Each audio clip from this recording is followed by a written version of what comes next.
اعوذ باللہ من الشیطان الرجیم بسم اللہ الرحمن الرحیم۔ کتاب راہ عمل سے حدیث 74 حضور صلی اللہ علیہ وسلم نے لوگوں سے فرمایا سحری کھا لیا کرو، اس لیے کہ سحری کھانے میں برکت ہے۔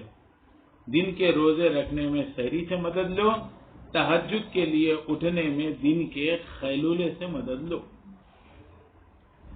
اب اس کا مطلب، یہ بخاری کی حدیث ہے، اس کا مطلب یہ ہے کہ سحری کھا کر روزہ رکھو گے تو دن آسانی سے کٹے گا، خدا کی عبادت اور دوسرے کاموں میں کمزوری اور سستی نہ آئے گی۔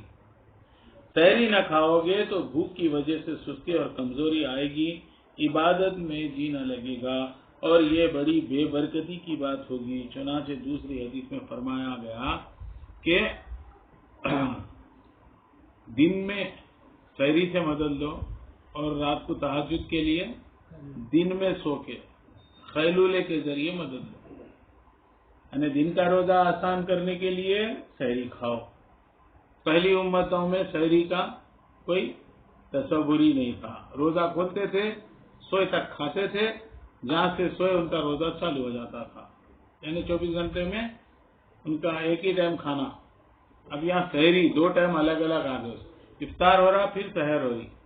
کہ ہماری امت مسلمہ نبی صلی اللہ علیہ وسلم کی امت کو یہ برکت ملی ہے، سحری میں بڑی برکت ہے، سحری کھایا کرو جی۔ تو سحری سے کیا فائدہ ہوگا؟ دن کا روزہ آسانی سے گزرے گا، لاغری سستی نہیں رہے گی، عبادت کو جو انسان جی نہیں چھڑائے گا۔ اور دن میں ظہر کے بعد خیلولہ سونے کو بولتے ہیں، آرام کرنا۔ اب یہاں ہمارے پاس نہیں معلوم ہو، عرب میں لازم ہے جی، فجر کو اٹھتے، ظہر تک کام کرتے، ظہر کے بعد کھانا کھا کے عصر تک سو جاتے ہو، پھر عصر کو اٹھ کے شاپنگ کو نکلتے، بازاروں کو نکلتے، کام کو نکلتے، اس کو بولتے خیلولہ۔ اور دن میں سوئے تو رات کو تہجد کے لیے اچھا ٹائم ملتا۔ تو دن میں عبادت کے لیے سحری سے مدد لو، رات میں تہجد کے لیے اٹھنے سے خیلولے سے مدد لو۔ یہ حدیث 74 کا خلاصہ تھا۔ اب حدیث نمبر 75۔ سہیل بن سعد رضی اللہ تعالی عنہ سے روایت ہے کہ آپ نے فرمایا لوگ اچھی حالت میں رہیں گے، لوگ یعنی روزدار مسلمان، جب تک افطار کرنے میں جلدی کریں گے۔ بخاری، یہ حدیث بخاری شریف کی ہے۔ اس کا مطلب یہ ہے کہ یہودی کی مخالفت کرو، روزہ جب تک جلدی کھولیں گے ہماری امت بھلائی میں رہیں گی۔ یہ حضور کی حدیث ہے، بالکل صحیح ہے۔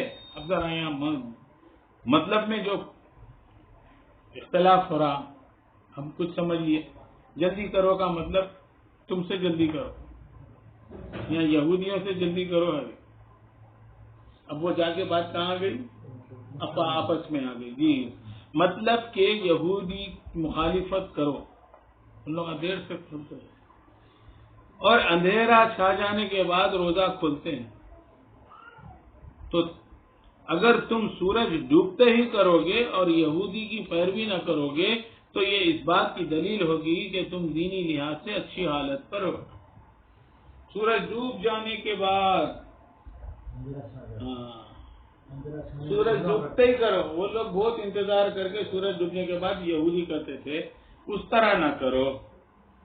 اب اس میں آ کے کیا ہو گیا؟ بال کی کھال کتنا 2 منٹ یا 3-4 منٹ کا فرق ہوتا۔ اب ہم یہودی کی جگہ آ گئے جی۔ حدیث نمبر 75۔ حدیث نمبر 76۔ حضرت انس بن مالک فرماتے ہیں کہ ہم رمضان کے مہینے میں حضور کے ساتھ سفر پر جاتے تو کچھ لوگ روزہ رکھتے اور کچھ نہ رکھتے۔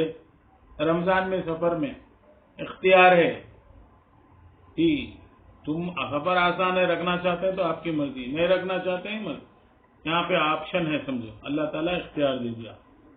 نہ روزدار کھانے والے پر اعتراض کرتا اور نہ کھانے والے روزدار پر اعتراض۔